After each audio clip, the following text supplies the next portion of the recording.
what I'd love to hear is the story of your vision quest. Yeah, one of the Sundances, one summer I was helping out, and they were like, "It's time for you to go up on the hill." I'm like, I ain't going up on the hill. What that meant was a vision quest, right? 4 days up on the hillside, no food, no water. 4 days, supposed to seek a vision for yourself, for your life. Just sweated me out, and they took me up on the hill and locked the little ceremonial gate in this little tiny area. So here you will stay for the next 4 days. See ya. And when they went back down the mountain, and there I sat, And yeah, that was an interesting 4 days. But it all seemed to be part of the same journey, like how to get your head right. Who the hell are you? Why have you been doing what you've been doing? Is that what you wanted to do? You know? What do you want to do?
Back to our story. Here's Karen Duffin.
Personalities always conflicted. Oh, but don't be scared of me, girl. I can't explain. I know this woman to you. I know it's hard to believe. God, give me the favor. I can't explain.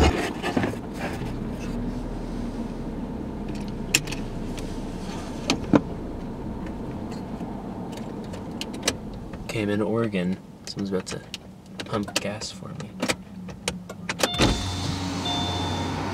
Hi, how's it going? Are you... Where's Hampshire College? Sorry? Where's Hampshire College? Hampshire College? It's in Massachusetts. Oh? Yeah. Is that where you're from? I'm from Kansas, actually. Oh, very nice. Yeah. Very far from home and from school. What are you doing out this way? I'm actually shooting a documentary this summer for a student project. That's awesome. Yeah. Like what kind of documentary? It's a documentary about intentional living communities. So I'm visiting different places that are like alternative communities, you know, like eco-villages and Yeah. like communes and spiritual retreat centers, places That's like that. awesome. Oh my gosh, right on. Yeah, thanks. How much can I get you? I think, well, I was gonna say 20, but can I just try give 20? Yeah, can I give you, I don't think I'm empty enough for it to cost Okay, well 20. we'll just fill it up, and if it gets to 20, I'll just stop it. Give Sound it- good? Yeah, sounds good. Okay. Thanks. You want regular? Yes, please. You want to pop it open for me? Oh, yeah.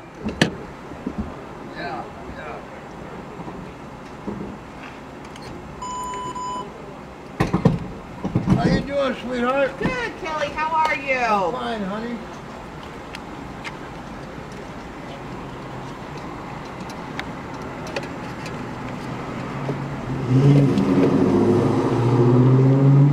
And, you know, my research and my conclusion was basically Jews in America at the time were the most liberal ethnic group. Frodo! Frodo! Wait a minute! Come back! We shall all be scattered and lost!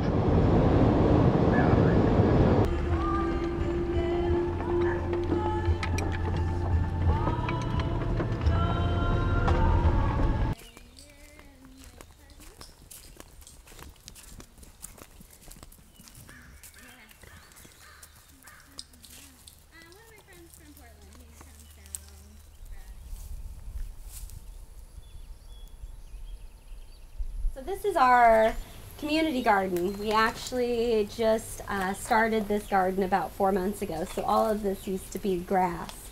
And one of the things that we really like to try to do here is we're trying to become a live demonstration farm. So everything we do, we're trying to be mindful of what visitors may want to see from us. So lots of people have lawns. You can turn it into a very fruitful garden. So the idea behind this garden is it feeds the house, the kitchen garden, if you will. And as you can see, it's doing very well so far. Take a walk through the garden. Sure. There's definitely some controversial plants in there. Oh yeah, is that okay? Yeah, I mean, if you don't mind me I filming. don't mind. Okay. We're legal. And it's been a really lovely barter system. I mean, we've been able, last year it was legal to grow, and we had our 4 plants, and we harvested, about 6 to 8 pounds off of there. And we've been able to get trucks fixed with the hat. We've had bands come out here. We get our hair done that way. So, again, we're not going fully out of the system as far as money goes, but it certainly helps to have something to barter with, like weed, especially in a state of so many potheads. We burn it. We start a fire with our hands and then burn. Throw them in the garden. Her husband put a snake in a envelope like yellow. Well, yeah, just that it's addressed to you.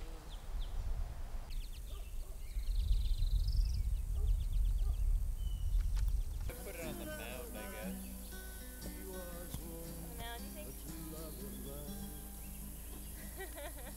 It fell apart. Oh no. Oh, you're a mess. Couldn't hold himself together. You're a mess. Oh, you poor thing. I just can't do this. So I'm a student, I'm a full-time student, and I study conservation and resource studies. And kind of like halfway through the semester, realized that I wasn't really like moving my body very much. There's a lot of, I guess, personal stuff that was getting clogged up because of that, and I knew that I had to be outside and just use my body, kind of just like in manual labor. And I just kind of knew that was going to make me feel better, so I looked on Workaway for spots to do some work up here in the Pacific Northwest, and found this one pretty much immediately and contacted Sarah. She responded like that and was like, yeah, you should come out. And definitely felt like it was a little future gift to myself.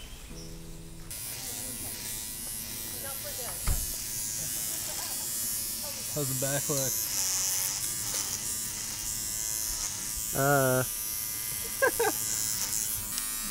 Any noticeable spots back here? No, it looks pretty damn even to me. No, that looks even all around. Yeah. Damn, dude, maybe I should shave my head. That's fucking awesome. You want to feel it? Oh, that's awesome, dude. Yeah, I love that feeling. That post haircut feeling.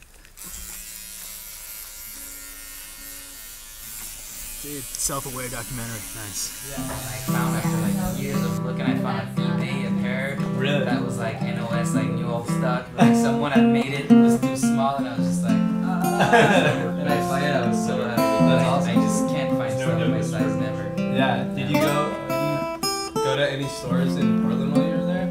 I went to Selfridge. Went to Selfridge to go see like the dams and stuff, and a couple of Japanese bread. But that's pretty much it. I know they have Banner that does leather goods. It's pretty cool. Yeah.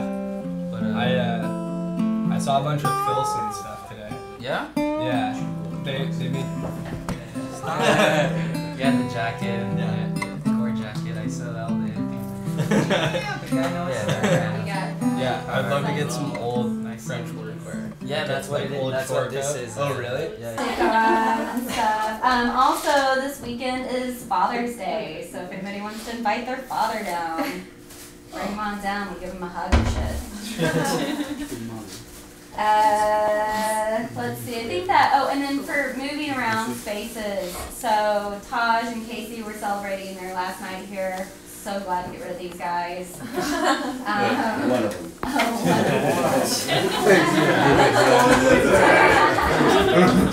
And then Dylan. Hey. We're not sure how long you're staying, but he's here. So what we'll do as far as living spaces go, I think Dylan will be moving into Taj's tent, and then you guys will be moving into your apartment. Any questions, concerns? Conniptions. Do we want to flip this table over now so we know? Don't know. All right. Meeting adjourned. Thanks, guys. Handshake for love.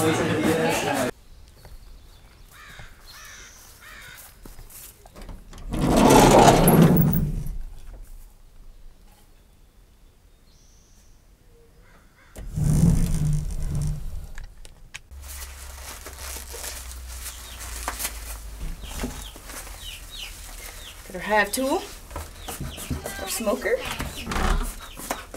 our lighter. We're ready to go. Calm down.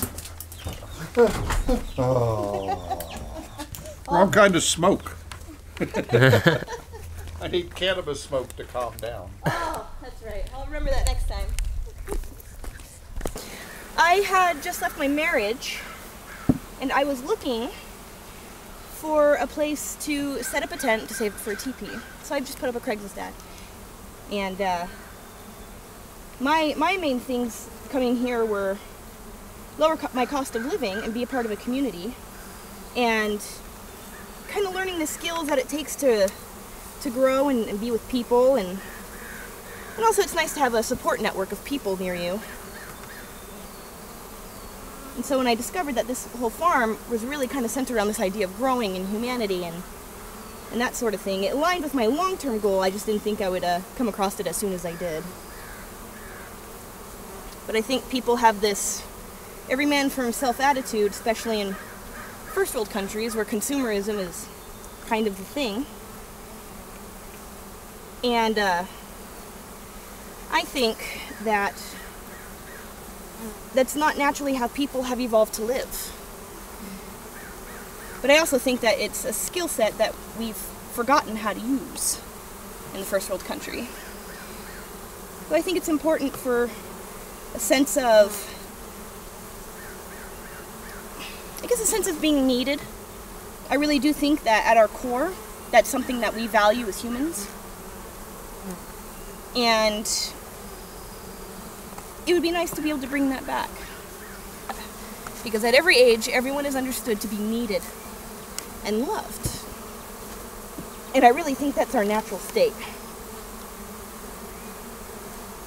Hopefully I'm right. it.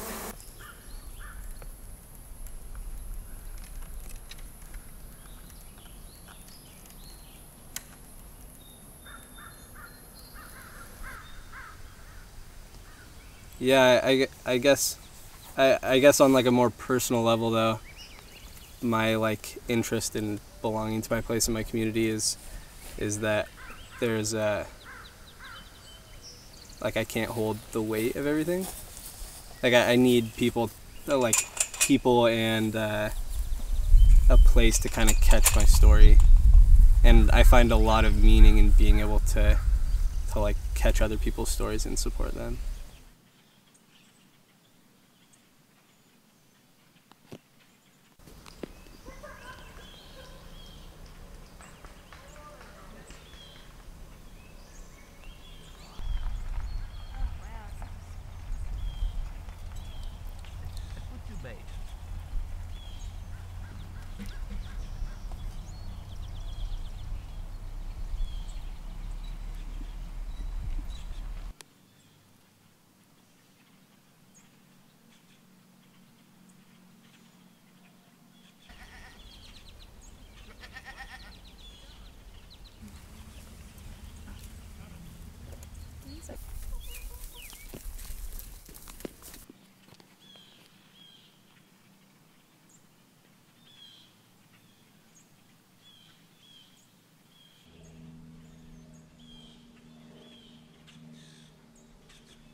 Holy shit. You're doing so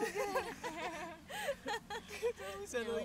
I was a victim of kind of this society that was bred to be told what to do, and I did a lot of those things, and I accomplished a lot of those things, and I think the moment that I realized that something needed to change is I had all this fucking makeup, and I'd straighten my hair every day and shave all of my parts and put on business clothes, and I would buy and consume because every time I looked in the mirror I didn't like what I was looking at, and I thought if I would continue to buy better, nicer things that would happen. And I remember the morning that I woke up and I was putting on, my last bit of eyeliner, and I just looked at myself and I'm like, I am so ugly, and it has nothing to do with the external part of me.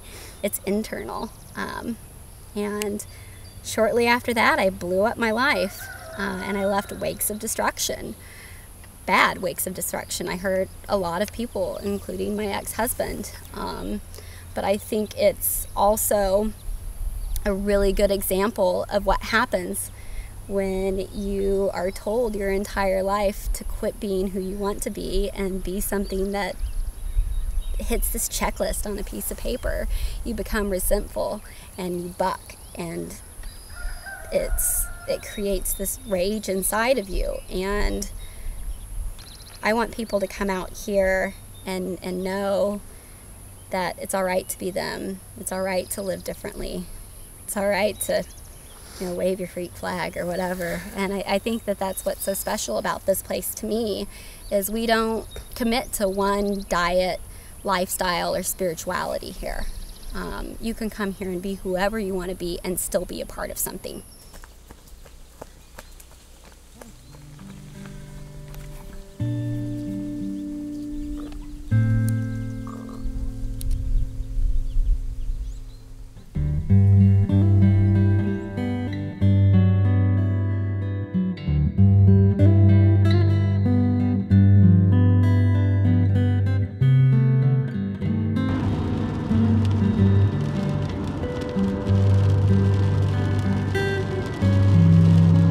What happened? Mr. Underhill, you're in greater danger than you know. Someone broke into the inn last night. I thought you said you and your folk would watch. We did. I hardly closed my eyes all night, but I never heard a sound. I took good time you were in your beds. They forced the windows and they slashed the bolsters.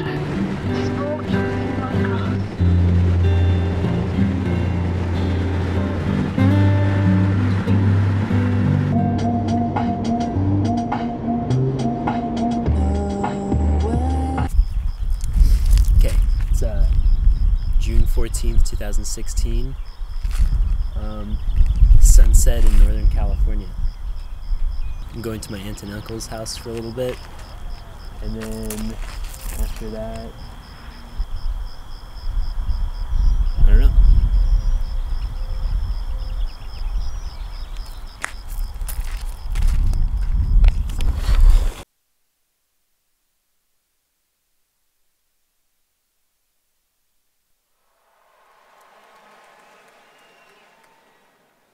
Oh, say, can you see bright light? We're gonna have a problem What so tonight. proudly we hailed at the twilight's last gleam. What the hell was that? What the hell was that? Oh, courage. Courage. Yeah, we're on track, right? Are we live? A little while ago we passed San Quentin. The prison.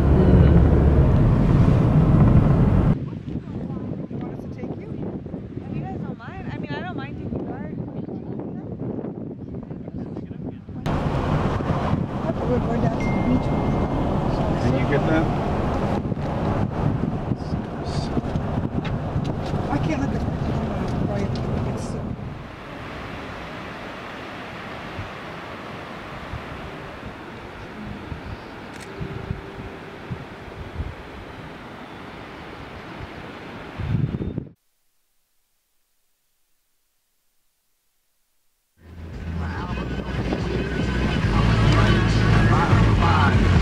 Driven 5,000 miles on the trip. Leaving the Bay Area. Yeah. I haven't run a camera in a while, so this might be kind of shoddy at first. It's okay. This is Highway 101, mile marker 196 at Buellton, California. You gotta turn the camera on yourself and say who you are and why the fuck you're in this car. Alright, so my name's Hank. I've been out here on the road for about 3 years now, traveling, hitchhiking, riding freight trains, flying on planes, doing some crazy shit. And I was just walking down the highway today, out on the Route 1, just off of the coast out at Big Sur. And this fella picked me up. I'm terrible with names. Dylan picked me up. And neither one of us has murdered each other yet, which is cool because we still got 197 miles to go. But I'm headed down to LA to make some money playing my guitar and go down to Mexico, get myself one of these cameras and start my own little documentary. And, this is some beautiful country out here, and I decided while I was in the car I'd go ahead and take some video. So here it is.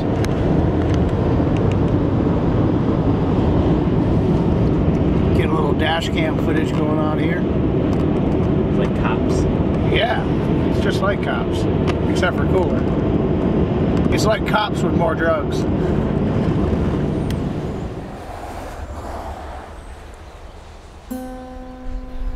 All right. You want to say what this song's about? Yeah, this is called "I Don't Love You No More." It's kind of about my ex-wife and my relationship. But yeah, it's a sad old song. The chords are kind of a little bit crappy because I'm just learning on the guitar, but the words are what counts.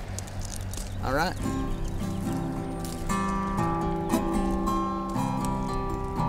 Well, last night she told me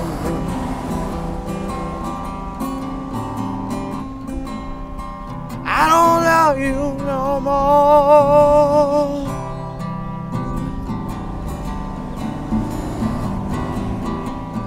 She said, Hank, you got a drinking problem, and I don't love you no more.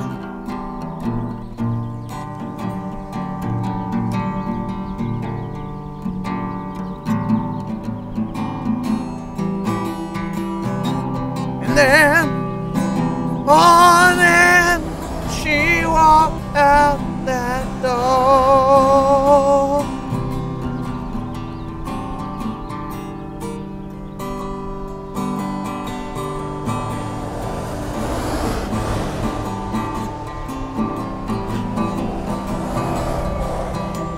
Well, I went to sleep alone and scared.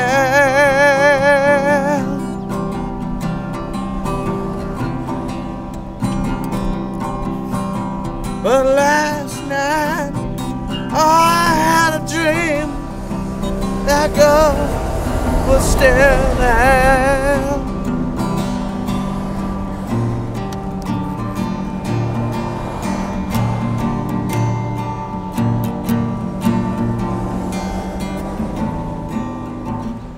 One of the, I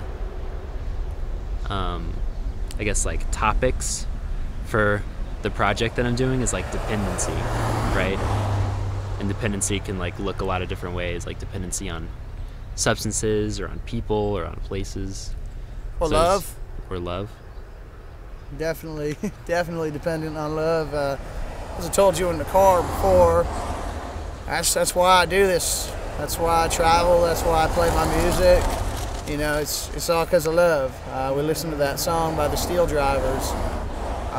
If it hadn't been for love, you know, all that crazy shit he went through. You know, he shot a man and went to prison and hitchhiked out to Birmingham in the middle of the night in the pouring down rain and rode a freight train to Louisiana, all for love. I've hitchhiked all across the U.S., Canada, Mexico, went all the way down to Argentina, running from love. Just running, trying to hide, but you can't hide from love. That's definitely my biggest dependency. Alcohol, weed, tobacco, all that shit you can live without, but love. Once you have love, you can never live without it again. You know, that old adage, it's better to have loved and lost than to have never loved at all. Whoever said that was a fucking idiot. Because, you know, if you don't know what love is, you won't miss it. But as soon as you have love and it's gone, you never know what you could do. There's nothing more dangerous than a man with nothing left to lose. And love will definitely take everything you've ever had to lose away. That's, like Forrest Gump said, that's about all I've got to say about that.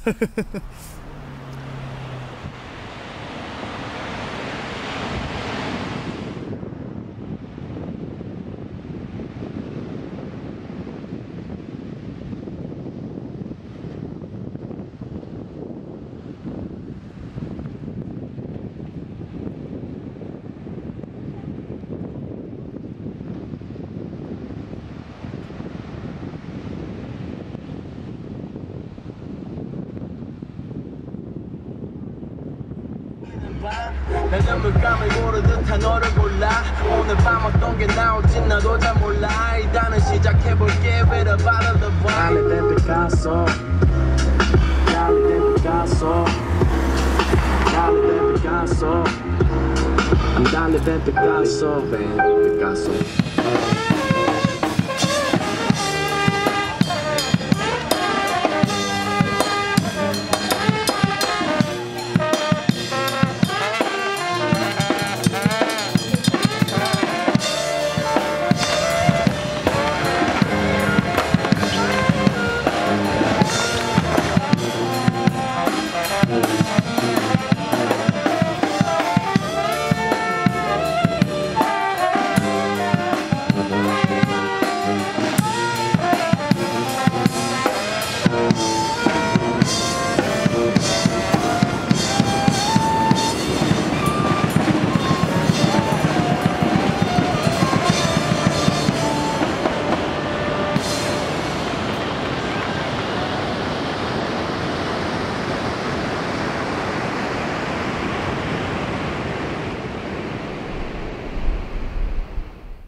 a slab city out in the distance there.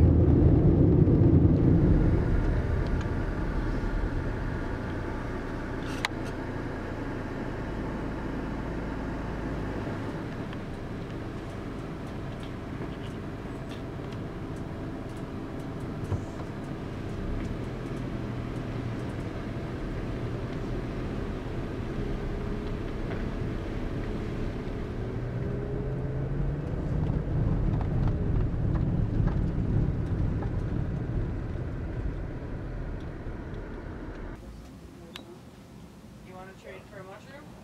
I got this one, huh? Well, if you can survive somewhere a dog probably can too. Probably do even better than you. Yeah.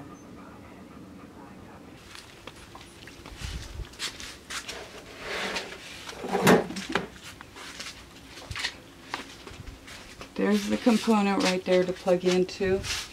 It's adapted to like my computer right now. It's charging up. It'll connect into the TV, the game that the kids are playing, which is all through the solar systems. Panels up here. So we have to change every once in a while. They're recycled screen from Windows that I turn into like flowers to like recycle them. Oh, okay. Yeah. It hurts a little, but it's okay. Yeah, those things can kind of prick your fingers a little bit. I get a little bloody. It's nice. Great flowers. Dylan. Connie. Dylan. Connie. So when you said 9:30 earlier, that was before you saw my license plate? No, I went out of my way to look at the back of your vehicle to look at what your license plate was. Oh, okay. I have a fetish for license plate numbers and what they mean. Huh. Non-sexual. Yeah. Okay. Just a normal... Compulsion, perhaps. I should use that instead of the other word. An interest. Yes, that's even nicer still. Okay. So what did you see from my...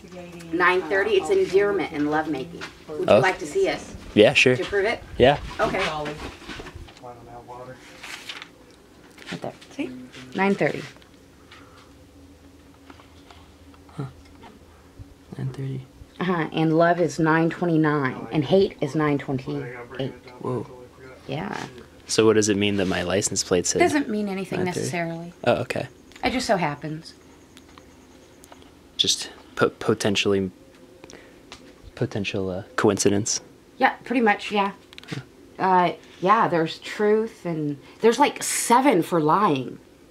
I usually stop paying attention at this one, because this one is null and void anymore.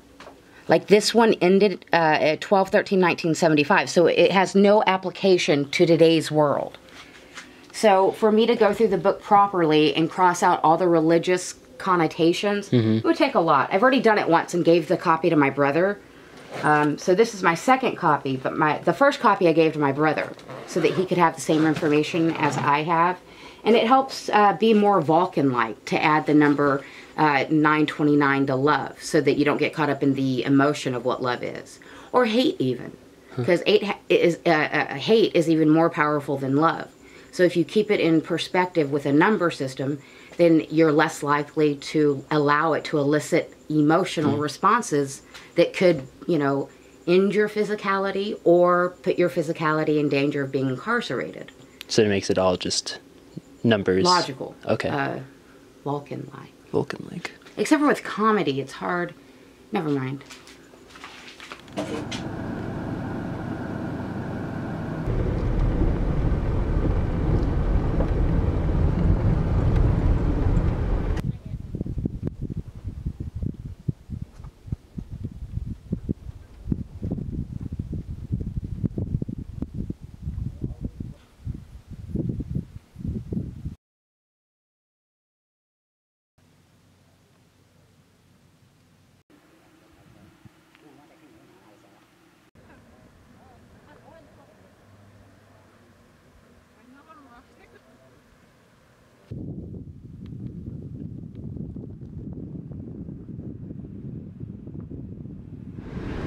The great battle of our time, in which many think shall pass away.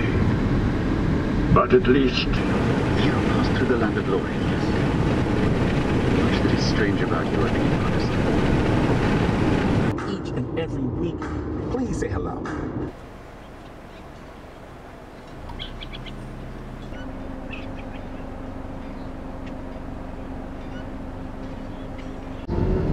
And at their head was one greater than all the rest.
I didn't know you're coming up with a camera. Take a look at this view right here, brother. It's just amazing. You're straight out to the hills, the silhouette. I'm not sure if the camera can capture that all the time.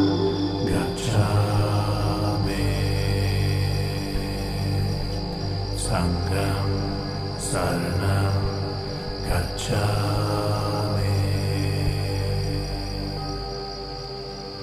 Buddham Saranam Gacchami Dhammam Saranam Gacchami Sangam Saranam Gacchami Buddham Saranam Gacchami Dhammam Saranam Gacchami Sangam Saranam Gacchami. So yeah, you wanna? You ready? Mm-hmm. Okay.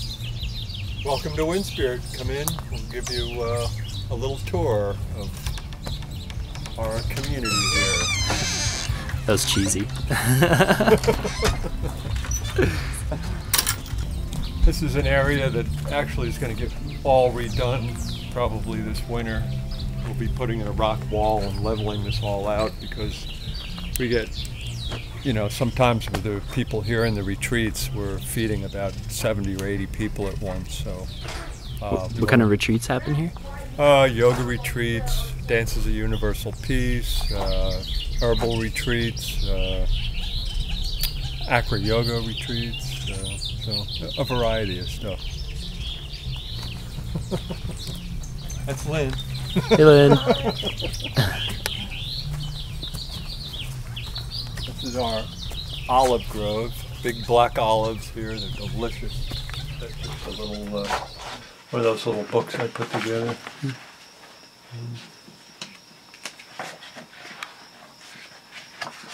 can see, I don't think there's anything too old in here. I mean, some of the pictures go back quite a ways, but it doesn't look that different.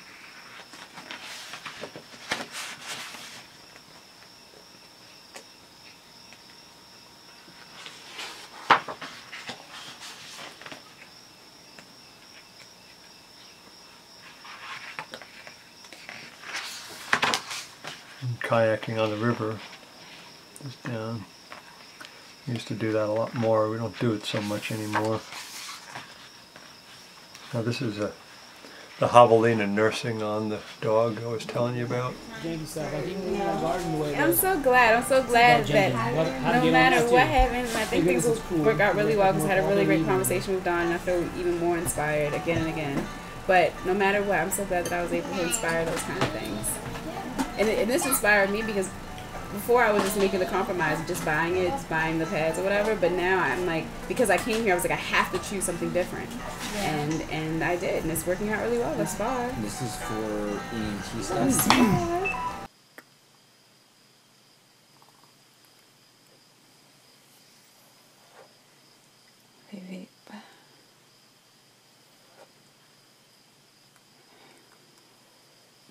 I am Mwali Faye in womb. Where are you from? Mwali Faye in womb is from everywhere, I guess, 'cause Baltimore is where I was born, and I'm not like anyone from Baltimore that I'm aware of. I really wanted to proactively engage this lesson, which is like, okay, we can affect our reality, and reality sometimes is really delicious, so can I make that like that always with other people? And I went to India looking for it, and I went to Fairfield, Iowa looking for it, and I went to Baltimore, back to Baltimore looking for it, and I went to New York looking for it, and then I met a lover who helped me to realize that it's not in a place, it's by the cultivation of a place, which is your home, that you can experience wellness. So I stopped trying to find it and started trying to cultivate it with people who are already cultivating it. And after visiting and documenting, organizing about 50 eco-villages maybe onto a map, this one was the one that said permaculture, warmth, wellness-oriented being, and it just tasted right.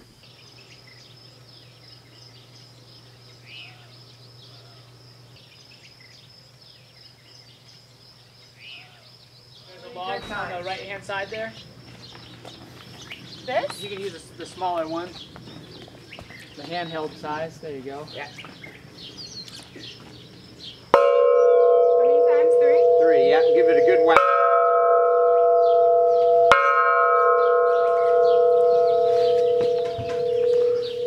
Hey. Food is ready. Berries.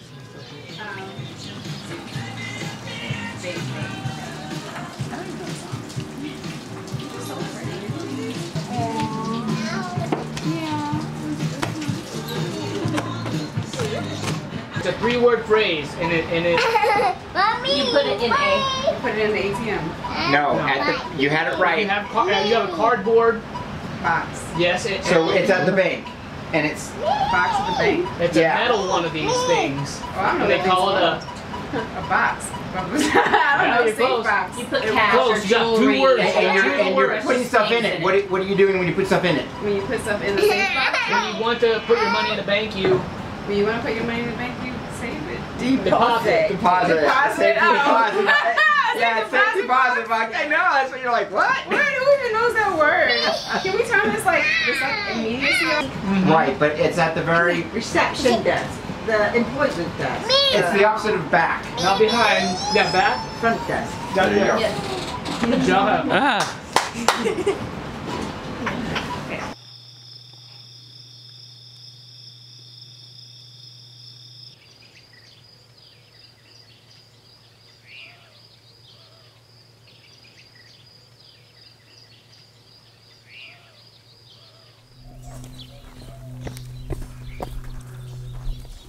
And this is what we refer to as Bus Village.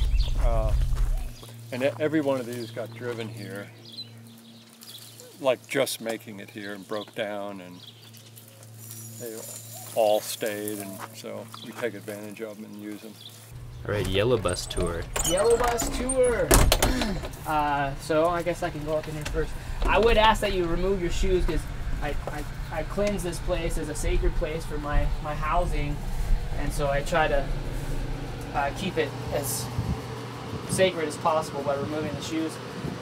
I've got the grand bed. That's actually where I use the most because I don't really do a whole lot in here other than sleeping. But yeah, front room. I know you told me the other day. Can you tell me again the Men's Warehouse, the saga of the Men's Warehouse? Oh yeah, yeah. Just from there till now, and. All right. I am forever grateful for my experience with the Men's Warehouse. It was 4 years of my life of tremendous learning, and in a sense, it was a community just like this. The employees there were family, and And like family, we had our ups and our downs. Yeah, I had started 9 businesses over the years. Had a van conversion business in the late 60s, early 70s. No competition at all. I had several wholesale nursery businesses, 2 restaurants, aquarium business. I know there's some, and a kind of high-tech security business, and manufacturing business, and web design business. I had the fortunate ability to have a very successful, very elder-like manager. And I say elder because he wasn't simply old. He was full of knowledge, wisdom, and he showed me so many things about the definitions of clothing, hows and whys and whens. And I was bedazzled by it. I was just amazed that this man had so much knowledge and etiquette of men's formal wear. So why did you quit the business world? Well, it was a lot of the business climate I just really didn't care for. You know, it was kind of this cutthroat, attitude. Having a tape measure was one of the keys to success at the Men's Warehouse. If you have a tape measure around your neck, you're going to gain confidence already. Because if you're guessing, oh, I guess you're about a 44, 46 size regular. Allow your actions to speak. Someone says, oh, I think I'm this, I'll check. You lift your arms for me, you check with a tape measure, pull it off, you check their sleeve length, you check their waist, and all of a sudden, they're like, this person knows what they're doing. You know, you got to have a lawyer for everything. You got to have a lawyer in each state just about. And it was just, if you let your guard down, you know, you were going to get stabbed or something. That's what it felt like. And ultimately, probably the biggest company that I spent the most time with, we lost in a hostile takeover in the late 80s. We were recommended this group from California, venture capitalists, that turned out to be Vulture Capital. And what they do is they go around and they look for promising businesses and they steal it from the people. And then ultimately you get them in this 5-way mirror where they step up into a 5-way mirror looking at themselves, and they look good. I mean, they look fantastic. They're shining, radiant, and a human can't help but look at themselves in that fantastic moment and go, man, I look great. The guy that recommended it to us, he had a gate company building really nice gates for estates, $50,000 gates, automatic gates, and he employed 12 people, good little solid business. And then you'd see their company, say their daughter or their wife, right behind them, on the verge of tears at times, taking pictures. Wow, Dad looks so good. Oh, I've never seen my husband look so good. I haven't seen him in a suit since we got married. All these comments of emotions come out, and it just drove me. I was like, this is it. This is human on human interaction. I get paid to do this. I'm selling hope, selling optimism. I'm doing something good for the world here. They told the guy we don't need you anymore. And he goes, what are you talking about? This is my company. You go, oh, not anymore. We were able to buy up, stock from different people and stuff like that. So they took his patents and I think sold them for $9 million. He lost everything. And then the reality of the corporate world inevitably began to show its face. No matter how well you are as a salesman, you gotta always do better. You can be the top performer, they want more. And you can do that, and then they want more, and then they want more, and they want more constantly, to the point that your focus or point of emphasis is less on the customer, helping them and doing that optimism and that hope, and more on competition and your commission. how much can I squeeze this customer for? I'm gonna squeeze this turnip for every drop I can get out of it. We did go to a big meeting in New York City, big, long, fancy, oval lawyer's office table right on Park Avenue, high dollar thing, and the guy stood up at the end. I was with my partners, the 5 of us, and a whole bunch of other people, and they said, "Guys, we're going to take your company." And one of my partners said, "Well, what do you mean you're going to take our company? What about all our friends and family that have invested in this thing for the last 12 years?" And the guy leaned on the table and he said, "Guys, time to grow up. Life's just not fair." That's what he said. So I waited for him to be quiet, and then after he was through, I stood up and I said, "I'll run this company into the ground before somebody like you gets it." But, you know, and you know, there's people like that out there. They just, instead of helping us and reaping part of the benefits and all that kind of stuff, they just figured they'd grab the whole thing for themselves.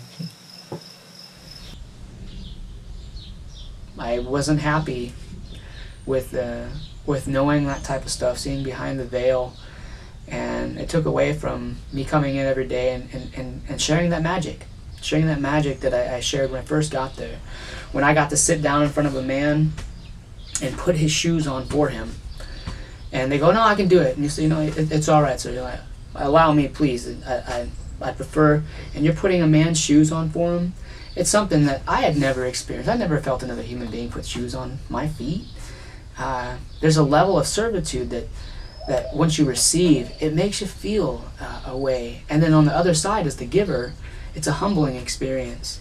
And so that humbleness had given way to greed over the course of a few years there. And I remember a very distinct moment. I was getting my hair faded. I had a very different hairstyle at the time, and so it was a 5-0 fade is what it's called. I want a 0 on the bottom, a 5 on the top, and fade it high. I got my hair cut every other week, and even though it was only, I don't know, $15 for the haircut, I gave $25 every time to my hairstylist.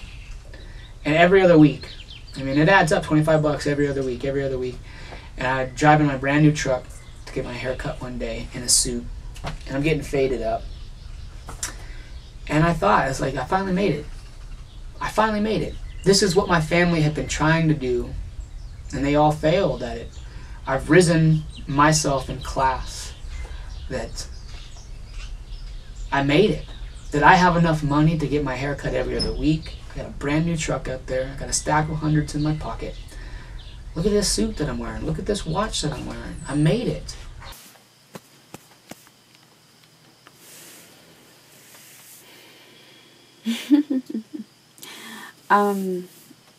Of course, there's a lot of layers to this. Everyone can go from a lot of layers. The most obvious layer is that we have the technical capacity to feed, house, shelter, supply the basic needs for everyone on this planet. And the only reason we're not doing it is because of a story we're telling about scarcity that says that we have to fight to maintain our right to live. Even though we know we can create abundance, what we experience in normal cultures every day is scarcity. And there's so many things that we have the capacity to do right now if we were to stop focusing on trying to survive within manufactured scarcity and instead co-create a global experience of abundance. The thing is, that story is really hard to receive because we don't really hear each other well.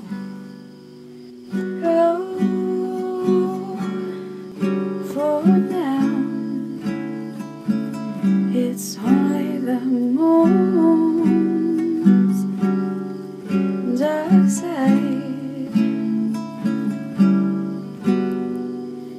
Allow your swoon to be uplifted.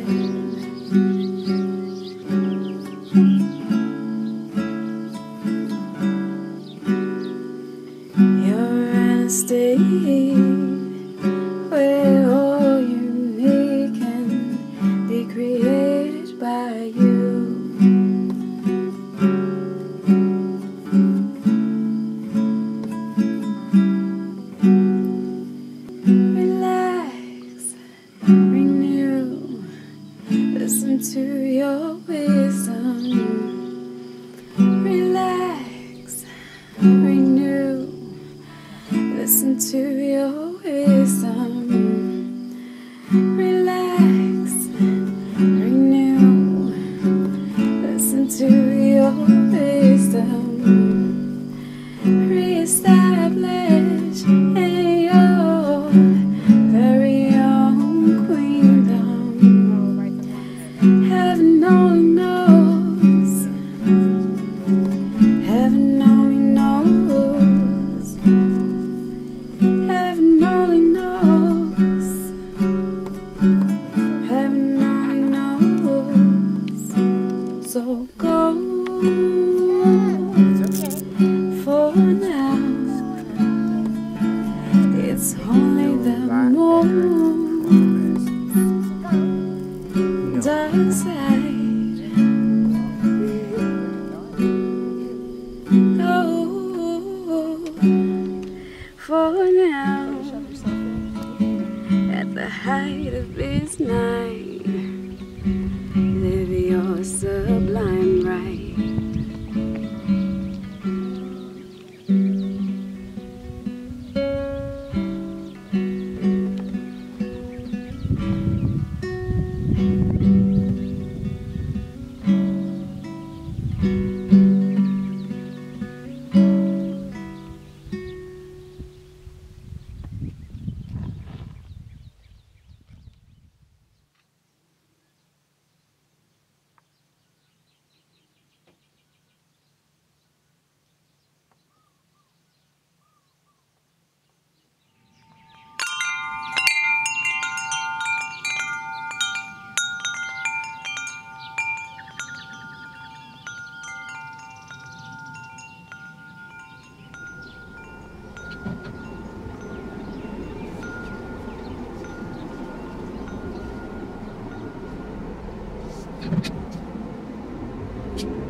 They entered into that distinctly American landscape of infomercials. Let's just cremate him. How much is that? But I was like this. Hey, wait a minute.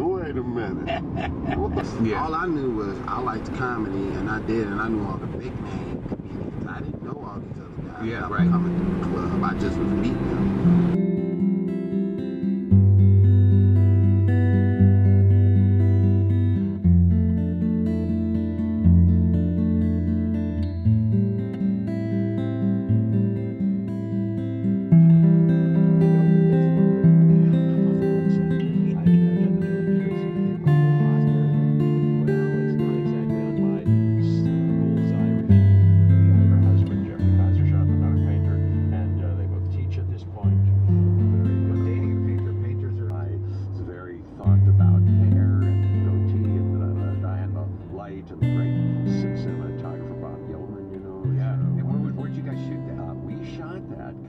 Unlike the experience in Nashville in 1973. We shot it in Görlitz, Germany.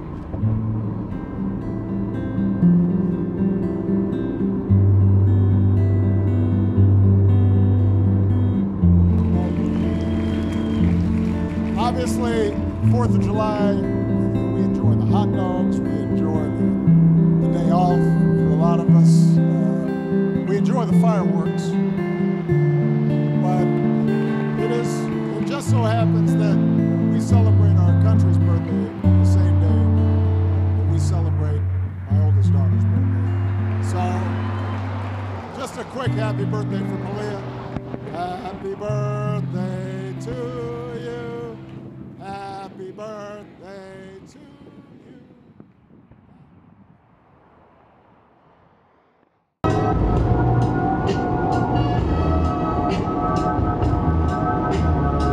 Right. That was the thing. That was the other devil's advocate in my mind. Yeah, but it seems like if feelings are feeding. I'm assuming she probably is not like head over heels in love with him anyway. I would hope not. Are you looking at that spot? Well, yeah, I looked at it and walked right into it if I had to.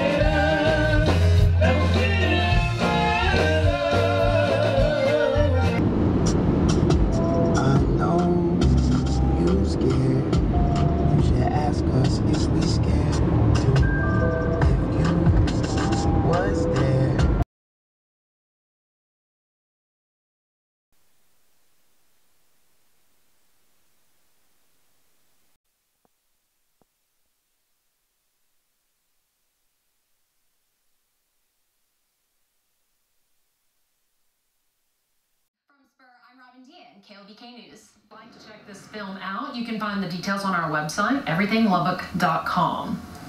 In an effort to save money and help the environment, more and more people are joining the tiny house movement. And as KLBK's Robin Dean learns, the leaders of the tiny house movement are right here in West Texas.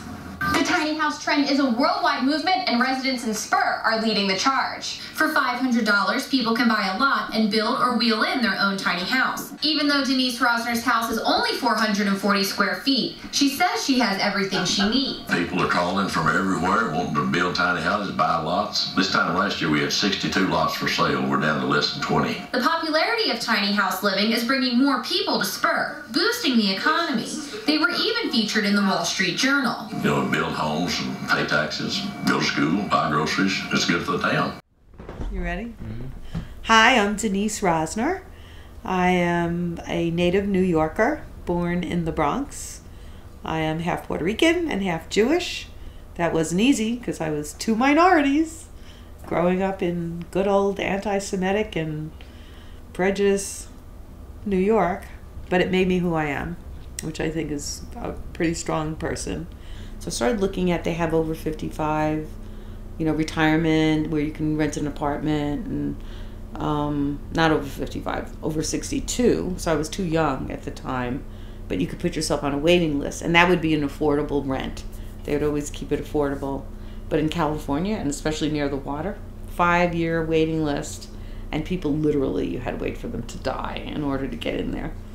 So I was like, no, I don't think I want to do that. That's not working. And, you know, I just started thinking, what would I want to do now at, you know, for the rest of my life? Renting an apartment? That doesn't make sense. That's like, I don't know what I'm going to do.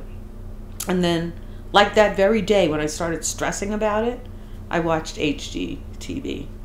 You know, the shows on HGTV, and there was the tiny houses. And I was like, immediately, I was like, oh my God, I can do that. What was your initial reaction when you're like online and you read like Spur, Texas, like where the hell is that? You don't want me cursing on here, do you? No, please.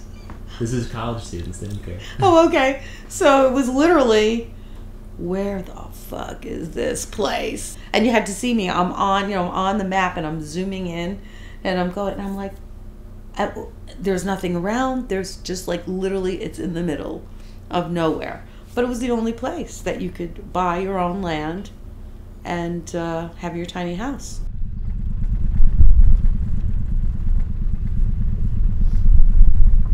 I want to show you something. Here, get a picture of this. Look at this puppy. Big boy. Big boy. Big boy. Look at him. You see him? What are you doing? Huh? What are you doing? What are you doing?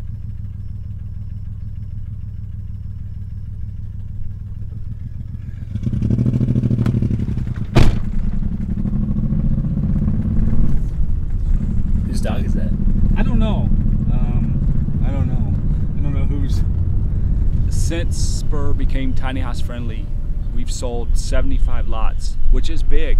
It's huge, actually. And now we're starting to see, Dylan, what we're starting to see is a true influx of those people who have bought lots are coming into Spur to build their homes. And it's happening at a fast pace. I think we have, just before the end of summer, I think we have 12 people coming before the end of summer to put their houses in.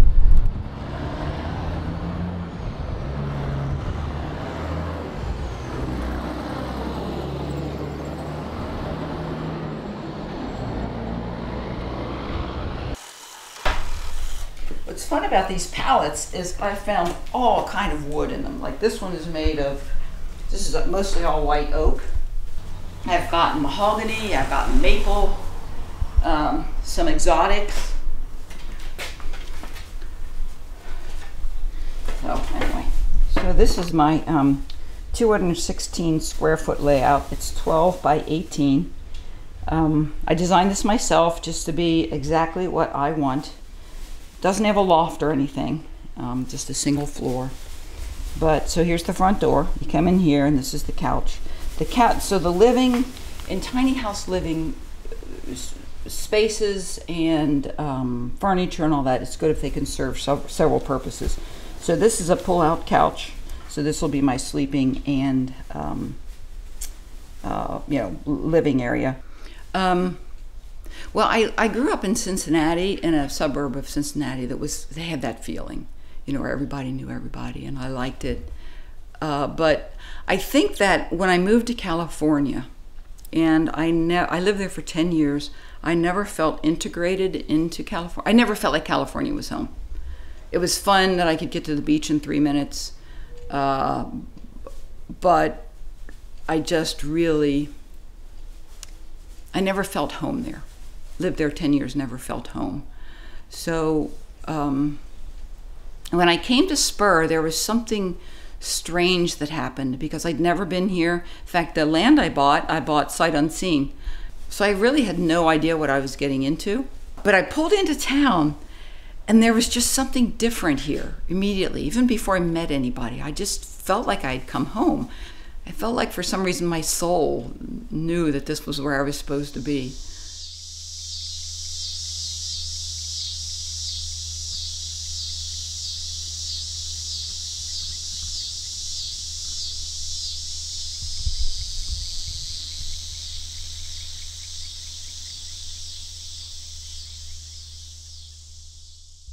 Besides the tiny house movement coming in, what did Spur used to be?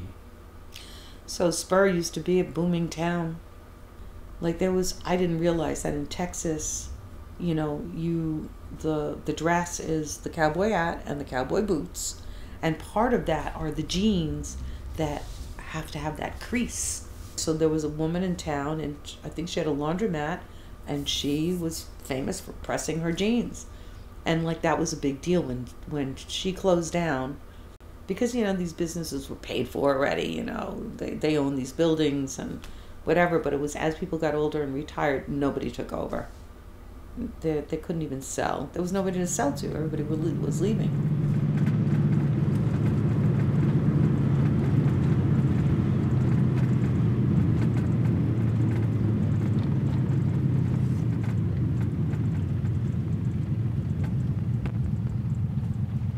Yeah, what's great about living around here to you? What's great about here is it's a slow pace of life. It's the people, the townspeople are great. The local people are great. It's just the weather here is unbelievable. The weather is a big factor, a big plus, and it's a good life. It's West Texas. What can you say?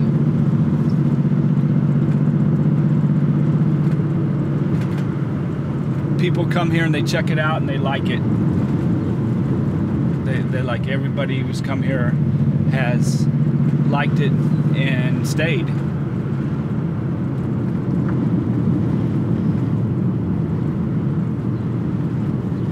That's a big thing, right? The coming in, but then the staying. The staying. Dave Alsbury.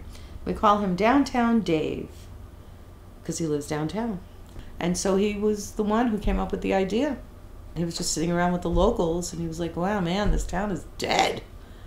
What is this? What's going on? And somebody said to him, well, you're a whatever he is, a starter or a idea man. That's what they call him. You're an idea man. Got any ideas for, Spur? And then he came up and he said, I'll think on that. So I don't know. I'll think on that. And I think he put on the TV and there was tiny houses. It was the same kind of thing. And he was like, that would work.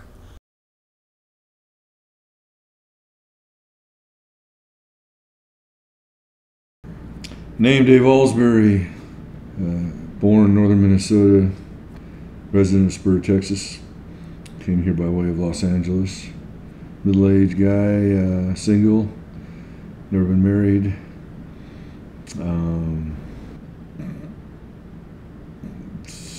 Grew up in a religious commune. How's that? when I was a kid. My father was a rogue Lutheran minister that kind of became an end-of-the-world prophet in the 70s, and I grew up steeped in hyper-religious environment of late 70s, post-70s religious commune. Headed out when I was young, got out of high school, joined the Army, never looked back, got in the tech industry, got most of my career there. Recently emigrated to Spur, Texas, where I bought a couple of lovely old brick buildings on Main Street of an old dying cowboy town and fixed them up, and here I shall stay, my little fortress on the prairie. So, what I'd love to hear is the tale of your spirit quest.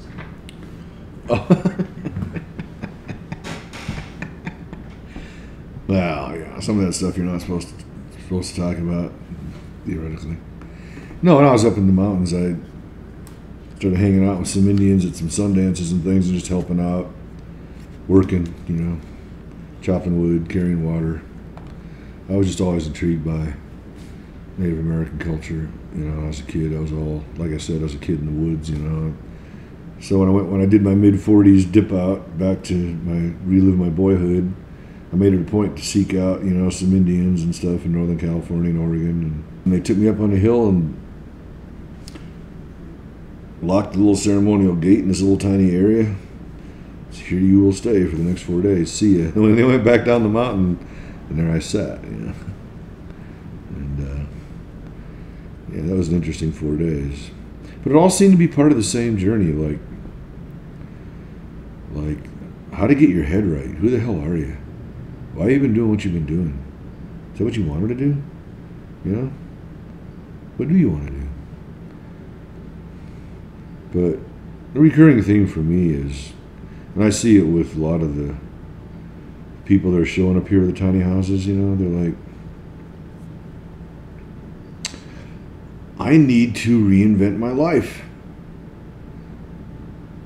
And a lot of them have waited till their 60s to make their first definitive move where they said, you know, see you later, alligator. You know, I'm going off to do my own thing. This is living in a tiny house in a little town's the first solo, on their own, you know, adventure they've ever undertaken in their life.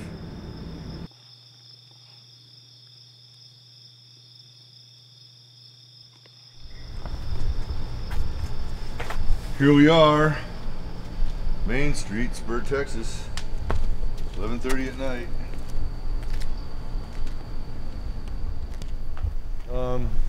Hey, look, a car. Whoa, cool, there was a car. Oh my goodness, there's another car. What's happening?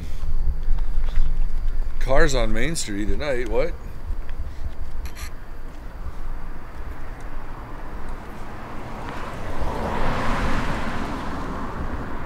Yeah. So this is an evening in a small town in West Texas. A car just went by. There might be another one. This town used to be hopping, yeah? They say in 1950, 60, that there were like 5,000 people in this town. They say that on a Saturday, the entire Main Street would be lined with parked cars on both sides and bumper-to-bumper traffic from one end to the other on a Saturday. Just people just cruising Main Street. And they say there used to be a bowling alley, 3 grocery stores, a couple of movie theaters, a drive-in theater outside of town. That all of these businesses were thriving, that there were businesses in every single building. And now you're looking at buildings and they got no roof on them anymore. The roofs collapsed and fell in. 5,000 people. Now 950, something like that. We do have an operating thesis, which is, why start an eco-village in the middle of nowhere? Why start an eco-village when you could repopulate a small town? There's only 10,000 of them that need you. They're all dying. thing is, the trend toward major urban centers is still happening. Started in the 30s, whatever, you know, with industrialization, the great migration to the cities, and it's still happening. The cities are increasingly the focal point of all civilization in America, but more and more people in the cities can't afford to be there, or don't like it, or suffer its effects of crime, danger, noise, pollution. Some people have come through here and said, man, you have no idea what you've done. The economic situation in the country, the socio-political, cultural chaos that is happening in many cities, you have no idea how many people are going to come here once they find out about it. This place is going to explode. And I'm like, nah, get out of here. No, it ain't. But I take heart from some of those comments that our vision of 2,000 people 15 years from now is doable, you know. That would just be a nicely sized, repopulated town. All the old buildings would be fixed up by then. Yeah. That'd be the goal. Spur 2030. Back to 2000. Yeah. That's our goal, I guess. I think it's got potential. I think it has potential.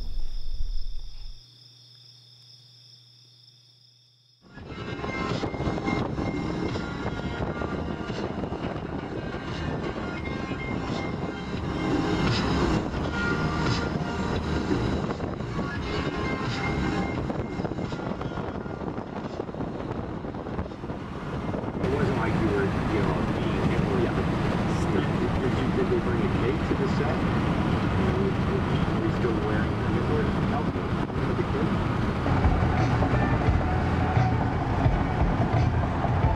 Folks like Rich out here on the streets, they believe in the message they're selling.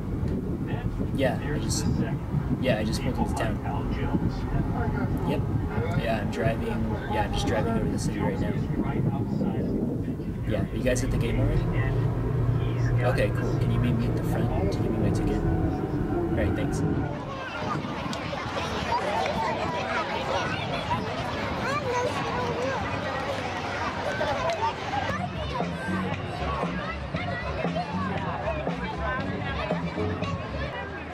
They probably called the yard club.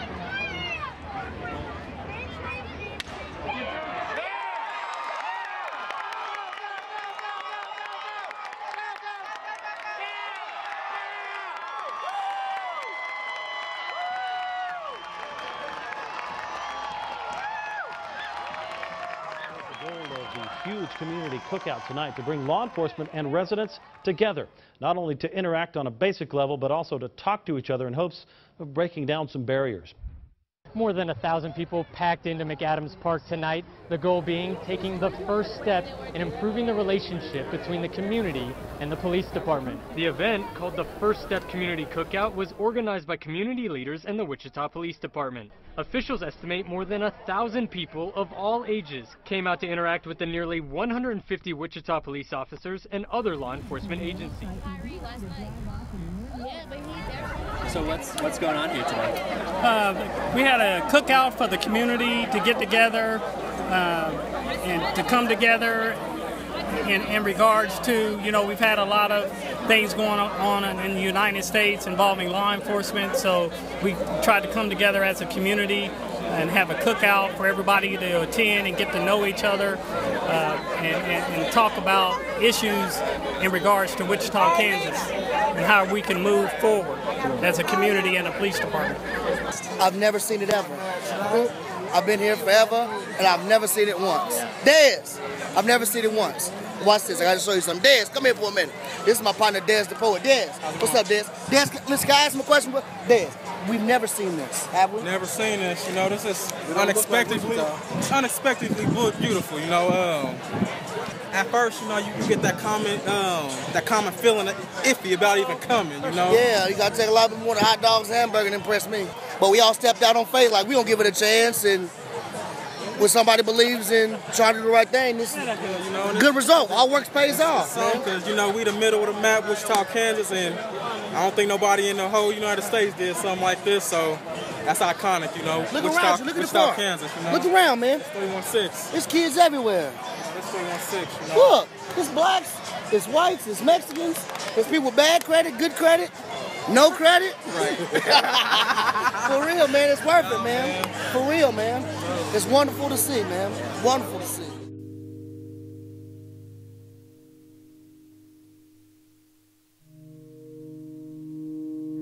There's an ease to the sky and water, an ease I hear at night walking through the forest when the deer paces trailside and the crickets and bullfrogs hum through the trees. It is the ease of staying. How alluring it is, how freeing the notion to become light again, to cut the weight of burden and be taken by the wind. Let us recall how many of our generation have run to the mountains screaming, shedding weathered skins in hopes of finding resolve in the far reaches of isolation. Or worse yet, the ones who have tried and failed and still wander about fearing the shame of return. Fumbling in a landscape awash with the dry silt of earth, and caught again in the heat of deficit, we take to that familiar task of leaving. Hey! 10,000 miles. So long as we believe that no place is better than the next, and no worse than the many left in our path, we have lost the pace necessary to teach each other the perils and triumphs of intimacy. We have lost faith in the act of giving ourselves up as caretakers. We have lost all memory of the past and any familiar notion of the future. Let us then name those who have remained planted in the rare rich soil directly underfoot, and have taken to the craft of endurance, learning day by day the lasting implications of care. One cannot know the value of staying, of leaving roots woven in place, of letting arms sprawl and touch down again, or even permitting death to find its right time. Let us thank the gods for that which we cannot know. We are left to only feel. So you wrote that? Yeah. A poem on belonging. You mentioned something about like, you have a habit of like just up and leaving. And it made me think that those are like the primary examples we have of like, when the going gets tough, just cut your losses. Just get out of town, start it fresh where no one knows you. Because it means you can do like whatever you want. You have no responsibilities to anything other than your own desires. But something I've been thinking a lot about is assuming I want to figure out what it means to stay in a place and belong to a place. Where do I look to for examples? Where do I look to for examples of healthy relationships? And at least for me, those examples I've found those examples in a lot of different writers, but also in the land itself. Like the life cycle of the salmon is like the most poetic example of belonging to a place. The salmon, they're born in a stream, and for the first year they live in the stream and then head back out to the ocean. They go up into the northern Pacific, around Alaska and Russia, and feed for 3, 4, 5 years and come back to the exact same stream that they were born in. And the nutrients in their decaying bodies feeds their young, who go on to go back out to the ocean, feed, and go through that whole cycle again. So all of these nutrients in the Pacific Ocean are making their way back to land. And for me, that is like a really beautiful example of homecoming and recognizing the value that the value in us returning home, and also like giving ourselves up to our places.